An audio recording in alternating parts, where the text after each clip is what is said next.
শোন, আমার দ্বারা এসব পড়া টড়া হবে না। তাছাড়া কী বা হবে এত পড়ে? আমার মামাতো দিদি পড়াশোনায় কত ভালো ছিল জানিস? পড়া ছাড়া কিচ্ছু বুঝতো না। কত ভালো নাম্বার পেয়ে এমএসসি পাস করলো। আলটিমেটলি কী করছে? সারা দিন রান্না করছে আর বাচ্চা মানুষ করছে। তাই আমি ওসব পড়াশোনার মধ্যে নেই। এখনও কষ্ট করব, আবার পরেও কষ্ট করব? পারবো না। কিন্তু না করেও তো কোনো উপায় নেই, তাই না? কেন উপায় নেই কেন? আমি তো বাবা কোনো একটা বড় লোক দেখে বিয়ে করব আর পায়ের ওপর পা তুলে বসে বসে খাবো। হাসতে হাসতে বলল রিমলি। তুই পারিসও বটে। সে বাবা তুই যা করিস কর, আমাকে তো পড়তেই হবে। এখন উঠি বুঝলি, বলে উঠে পড়ল সুতপা। বন্ধু চলে গেলেও বসে বসে চিন্তা করতে লাগলো রিমলি। কলেজে থার্ড ইয়ারে উঠেছে সে, কিন্তু পড়াশোনা করতে একদম ভালো লাগে না তার। মা বাবাকে বলে দিয়েছে সে পাস করতে পারবে না হয়তো। তাই নিয়ে দিন রাত বাড়িতে অশান্তি। এত খরচ করে অনেক আশা নিয়ে বাবা মা তাকে কলকাতায় পড়তে পাঠিয়েছে। কিন্তু রিমলির যে একেবারেই পড়াশোনায় মন বসে না। সারাক্ষণ তক্কে তক্কে থাকে সে, শর্টকাট খোঁজার চক্করে। দু একবার চেষ্টাও করেছে, কিন্তু সফল হতে পারেনি। কলেজে যে দুজন বড়লোক ছেলেকে সে টার্গেট করেছিল, তাদের দুজনেরই গার্লফ্রেন্ড আছে, আর তারাও খুব বড়লোক। তাই রিমলির আর চান্স হয়নি। এখন সে যেখানে যায় চারদিকে বড়লোক খুঁজে বেড়ায়।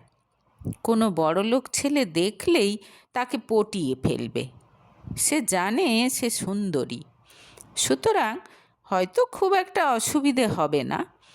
সেও মা বাবাকে দেখিয়ে দিতে চায় পড়াশোনা না করলেও জীবনে সুখ স্বাচ্ছন্দ্যে থাকা যায়। কোনো রকম পরিশ্রম তার দ্বারা হবে না। তার জন্মই হয়েছে আয়েশ করার জন্য, জীবন উপভোগ করার জন্য। এর 2-3 দিন পর বিছানায় শুয়ে শুয়ে মোবাইল ঘাঁটছে রিমলি।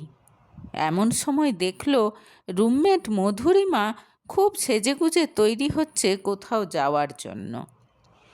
জিজ্ঞেস করে জানতে পারল একটা বড় হোটেলে ওয়াক ইন ইন্টারভিউ দিতে যাচ্ছে সে। বিশেষ কোনো কাজ নেই, শুধু রিসেপশনে বসে থাকতে হবে। কাস্টমার এলে হাসি মুখে তাদের সঙ্গে কথা বলতে হবে, ব্যাস। কলেজে পড়া ক্যান্ডিডেট হলে চলবে, কিন্তু কমিউনিকেশন ভীষণ ভালো হতে হবে। শুনে মনে মনে হিসেব করে নিল রিমলি। বড় হোটেল যখন, নিশ্চয়ই ভালো মাইনে দেবে। কাজটাও এমন কিছু কঠিন নয়। বড় বড় কাস্টমার আসবে, তাদের সঙ্গে কথা বলতে হবে। না, এরকম সুযোগ হাতছাড়া করা যাবে না। তড়াক করে উঠে বসল রিমলি। একটু দাঁড়া, আমিও যাব, বলেই রেডি হতে শুরু করে দিল সে। কিছুক্ষণের মধ্যে রেডি হয়ে আয়নার সামনে নিজেই নিজেকে দেখে মুগ্ধ হয়ে গেল রিমলি। কি সুন্দর দেখাচ্ছে তাকে। হোটেলে পৌঁছে কিছুক্ষণের মধ্যেই ডাক পড়ল রিমলির। তার সৌন্দর্য আর স্মার্টনেস দেখে খুব খুশি ইন্টারভিউয়ার। জানিয়ে দিলেন যে কাল থেকেই আসতে হবে তাকে। এদিকে মধুরিমা কিন্তু সিলেক্ট হলো না। রিমলির আত্মবিশ্বাস যেন কয়েক গুণ বেড়ে গেল। তবে সে ঠিক করলো এখনই বাড়িতে কিছু জানাবে না, প্রথম স্যালারি পেয়ে জানাবে। উত্তেজনায় নাচতে নাচতে মেসে ফিরে এলো সে। পরদিন খুব সেজেগুজে রেডি হয়ে হোটেলের উদ্দেশ্যে রওনা দিল রিমলি। প্রথমে অফিসিয়াল প্রসেস চলল কিছুক্ষণ। খুব খুশি রিমলি। রিসেপশনে বাকি দুটো মেয়ের সঙ্গে কথা বলে জানতে পারল ডিউটি চলাকালীন পুরোটাই দাঁড়িয়ে থাকতে হবে, বসা চলবে না। শুনে একটু দমে গেল সে। 8 ঘন্টা দাঁড়িয়ে থাকবে কি করে? তারপর নিজেই নিজেকে বোঝালো সে কোনোভাবে ঠিক ম্যানেজ করে নেবে, পড়াশোনা করার চাইতে তো ভালো।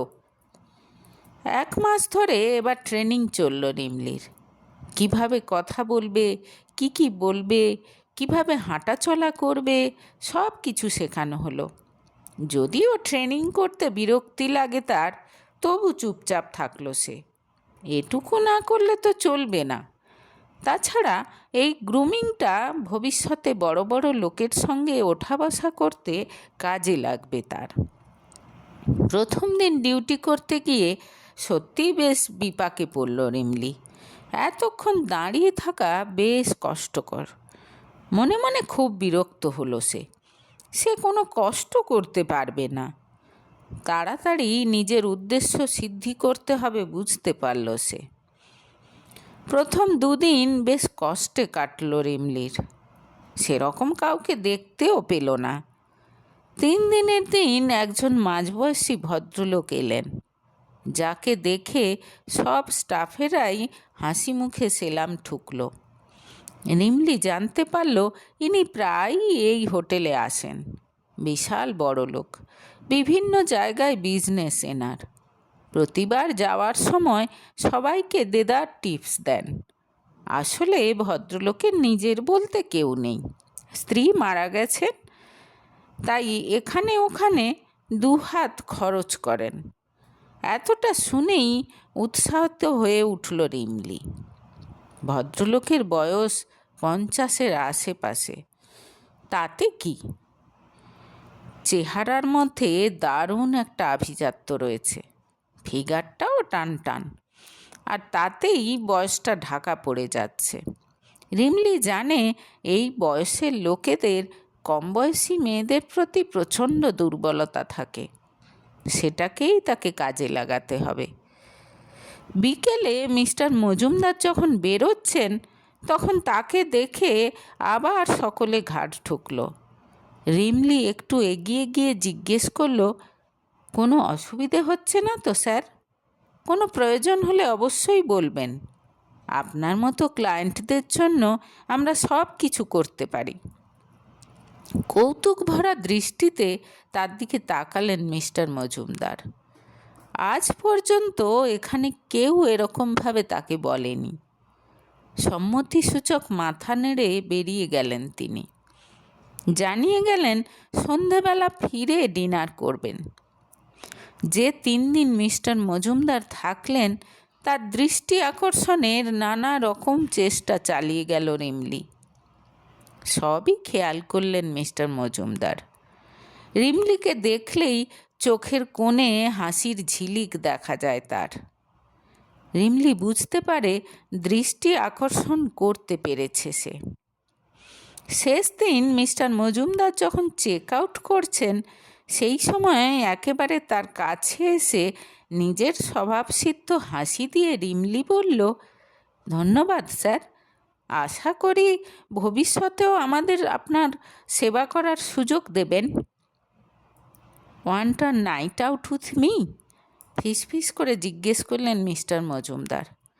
কথাটা শুনে আনন্দে নেচে উঠল রিমলির বুকের ভেতরটা। সঙ্গে সঙ্গে সে বলল, ইটস মাই প্লেজার স্যার।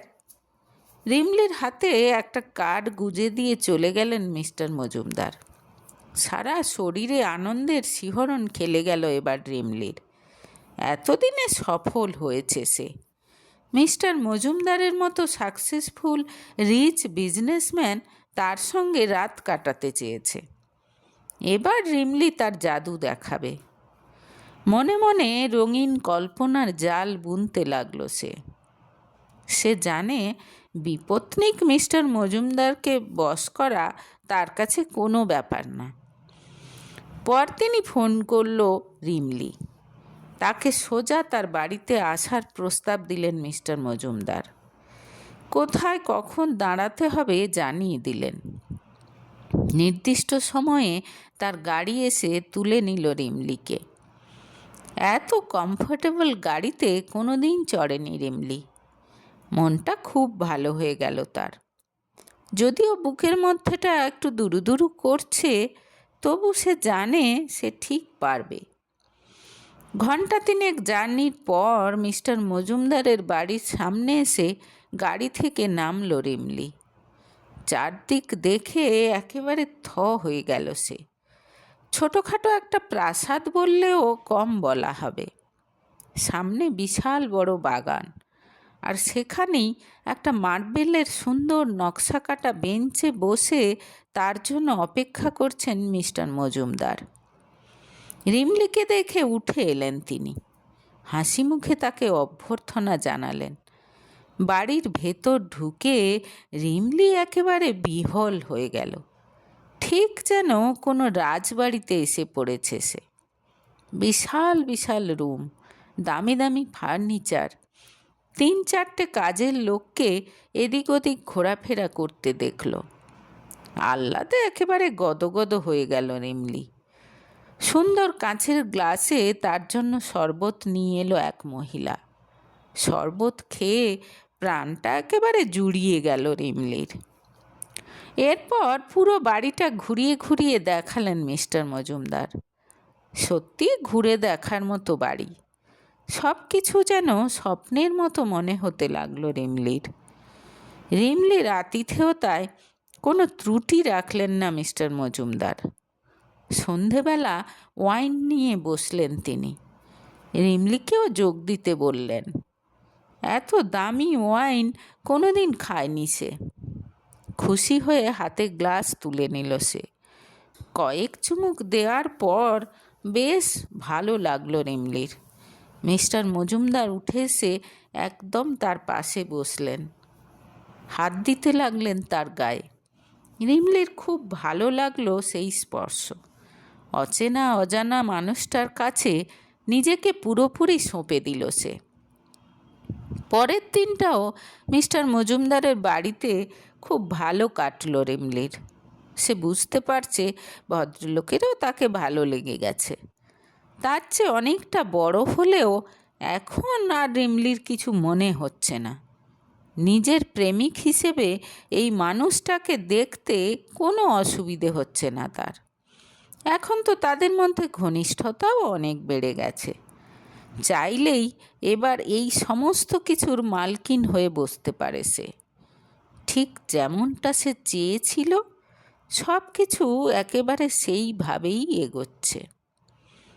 এত সুন্দরভাবে সব কিছু ম্যানেজ করার জন্য মনে মনে নিজেকে নিজে বাহবা দিল সে। আরও একটা রঙিন রাত কাটালো তারা দুজন। পরদিন চলে যেতে হবে রিমলিকে। যদিও তার ফিরে যাওয়ার একটুও ইচ্ছে নেই, কিন্তু মিস্টার মজুমদারের কাজ আছে। বাইরে চলে যাবেন তিনি সপ্তাহখানিকের জন্য।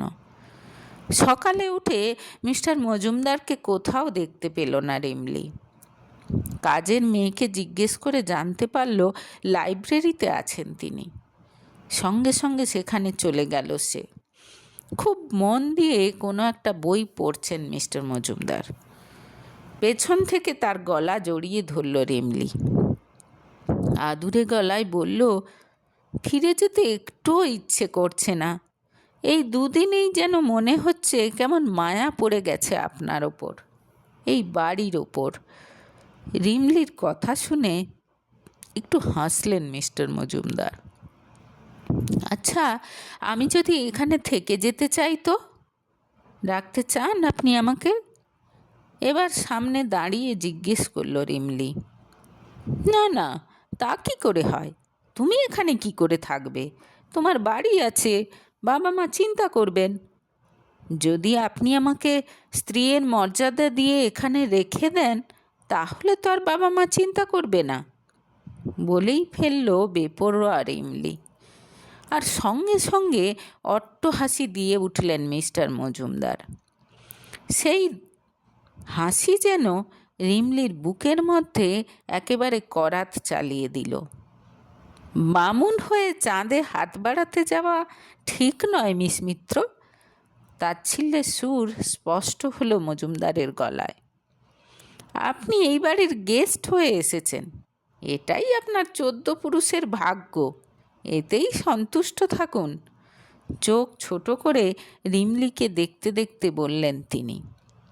রিমলির মনে হলো তার গালে যেন কেউ থাপ্পড় মারল। মুহূর্তের মধ্যে মুখটা পাংশু হয়ে গেল তার। মিস্টার মজুমদার কোনো দিকে পাত্তা না দিয়ে বইয়ে মনোনিবেশ করলেন। ধীরে ধীরে লাইব্রেরি থেকে বেরিয়ে এলো রিমলি। চোখ ফেটে জল বেরিয়ে আসছে তার। মিস্টার মজুমদারের সঙ্গে কাটানো ঘনিষ্ঠ মুহূর্তগুলো মনে পড়ছে। এত অপমান! ছি, নিজেকে কোথায় নামিয়ে এনেছে সে! নিজের ওপর নিজেরই ঘেন্না আসছে তার। কোনো রকমে নিজের জিনিসপত্র গুছিয়ে নিয়ে আধ ঘন্টার মধ্যেই বেরিয়ে এলো সে। মিস্টার মজুমদার তার সঙ্গে আর দেখাও করলেন না। মেসে ফিরে এসে নিজের বিছানায় পড়ে হাপুস নয়নে কাঁদতে লাগলো রিমলি। বুঝতে পারল কত বড় ভুল সে করেছে, আর এতদিন কত বড় ভুল ধারণা নিজের মনে পোষণ করে এসেছে সে। সত্যিই বোধ হয় এরকমভাবে শর্টকাট দিয়ে ওপরে ওঠা যায় না। সেদিন সারা রাত জেগে কান্নাকাটি করার পর নিজেকে যেন নতুন করে আবিষ্কার করলো রিমলি। যেন উত্তরণ হলো তার। সকালে উঠে নিজের মনে মনে প্রতিজ্ঞা করল সে, নিজের ক্ষমতায় আর নিজের যোগ্যতায় সব কিছু অর্জন করবে, কারো ওপর নির্ভর করে নয়, নিজের সম্মান বিকিয়ে দিয়ে নয়, পরিশ্রম করে সেই জায়গায় পৌঁছাবে যেখানে যাওয়ার স্বপ্ন সে এত দিন দেখে এসেছে। কিছুক্ষণ পর চান করে রেডি হয়ে কলেজে যাওয়ার জন্য তৈরি হয়ে নিল সে। ঠিক করলো খুব ভালো করে গ্র্যাজুয়েশনটা পাস করবে, তারপর ম্যানেজমেন্ট পড়ে চাকরির পরীক্ষা দেবে। একটা বড় চাকরি পাওয়ার জন্য যা যা করতে হয় সব করবে সে। নিজের স্বপ্ন পূরণের জন্য দিন রাত পরিশ্রম করবে। হোটেলে জানিয়ে দিল ওই কাজ আর করবে না সে। কলেজে গিয়ে বন্ধুদের কাছ থেকে এতদিনের সব নোটস জেরক্স করে নিল সে। বাবাকে বলে একটা ভালো কোচিং সেন্টারে ভর্তি হলো। ম্যানেজমেন্টের এন্ট্রান্স পরীক্ষায় যেমন করে হোক উত্তীর্ণ হতে হবে তাকে। এরপর কি করে যে সময় কাটতে লাগলো রিমলি নিজেও যেন টের পেল না। সারাক্ষণ শুধু পড়া, নোটস, ক্লাস, কোচিং, এসবের বাইরে যে কোনো জীবন আছে ভুলেই গেল সে। ঠিক 3 বছর পরের ঘটনা। পাশ করার সঙ্গে সঙ্গে ম্যানেজমেন্ট কলেজ থেকেই প্লেসমেন্ট হলো রিমলির। মাল্টিন্যাশনাল কোম্পানির ম্যানেজারের পোস্ট, প্রচুর বেতন। ব্যাঙ্গালোরে গিয়ে অফিসের দেওয়া ফ্ল্যাটে ঢুকে আনন্দে বুকটা ভরে উঠল রিমলির। এত সুন্দর সাজানো গোছানো একটা ফ্ল্যাট সে নিজের যোগ্যতায় পেয়েছে। 1 সপ্তাহ পরই মা বাবা আসবে দেখতে, থাকবে কিছুদিন। প্রচণ্ড খুশি তারা। গর্বে ভরে উঠল রিমলির বুকটা। পুরনো দিনের কথা মনে পড়ে গেল তার।